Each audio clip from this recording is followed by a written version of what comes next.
I became a caregiver when I realized that my mom was going to need some more care. My father had died in about 10 years before, and I realized that she really wasn't able to take care of herself very well anymore. She had dementia, and one day when I went to see her, her car was in the garage, and it had obviously been in an accident. And I asked her what happened, and she didn't want to tell me. So my brothers and I talked, and we decided that she needed to move closer to me so that I could become her caregiver. So that's what we did, is we moved my mom to an independent living facility, and I took care of her for 3 years. My mom had an electric chair that she used.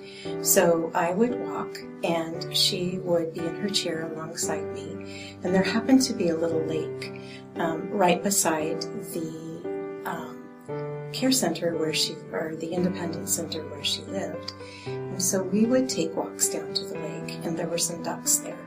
And she loved to take bread down to the lake and feed the ducks. And so that was our walking activity when the days were nice.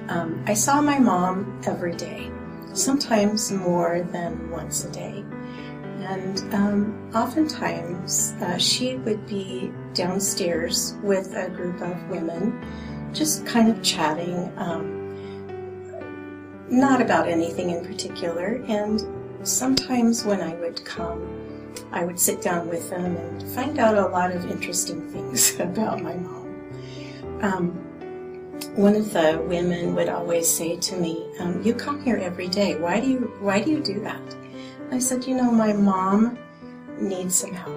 And I said, I am her caregiver, and it's very important to me that I come here every day and make sure she's okay. And they said, "Well, you don't need to do that." I said, "Yes, I do." I said, "My mom needs me, and I need her, and so we are taking care of each other." I was the primary caregiver for my mom. I have 2 brothers, and so one brother lived about 60 miles away, and the other brother lived clear on the west coast. So my brother that lived about 60 miles away would come about every 2 weeks, and he would help. He would say, you need to just take some time and go do whatever it is you need to do. So first of all, we would usually go out to lunch, and we would have lunch, and then he would say, "Okay, I'm going to stay with Mom for a couple of hours, and I just want you to go do what you need to do." So he would help me for a couple of hours every week, every couple of weeks, and it would usually be on the weekend. The other thing that helped is that she lived in an independent living facility. So she got 3 meals a day. There was always someone who was around the facility.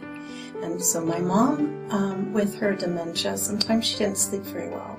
So she would get up in the middle of the night, and she would go downstairs and talk to whoever was at the desk. And so the people at the desk, they would always say to me that evening when I would come to visit, they'd say, "Your mom has some wonderful stories, and she loves to talk about your dad. How long has he been gone?" And I said, "Yeah, she loves to talk about him. She misses him a lot." So, just the staff at the facility where she lived, they were extremely helpful. They knew that she had dementia and that she didn't sleep well. And so if she came down at night, it was okay with them. So my other brother that lived on the coast would call her a lot, and they would just visit. And then after their visit, we would have a phone call together, and I don't think he really truly understood how much care my mom needed. Being a caregiver for me was one of the hardest things I've ever done. And it was also one of the most rewarding things that I've ever done. Because this was my mom, I felt like this was what I was needing to do, like this is what I was meant to do. My mom took care of me, and so I felt like it was very important that I take care of her.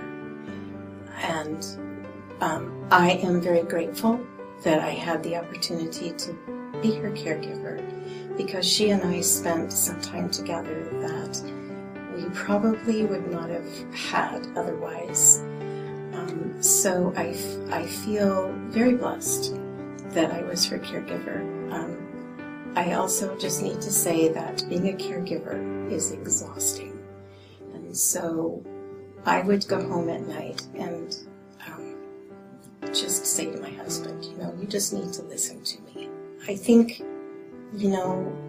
when people ask me, what do I know now that I didn't know then? What would I have done differently? I think I would have asked for more help. I had 2 brothers, I have 2 children.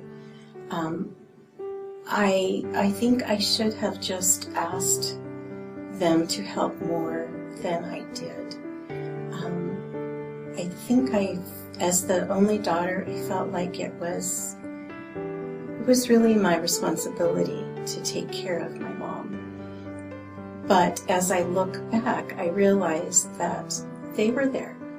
And if I had asked, they would have come to help me. I'm Paula Sitzman, and this has been my caregiver journey.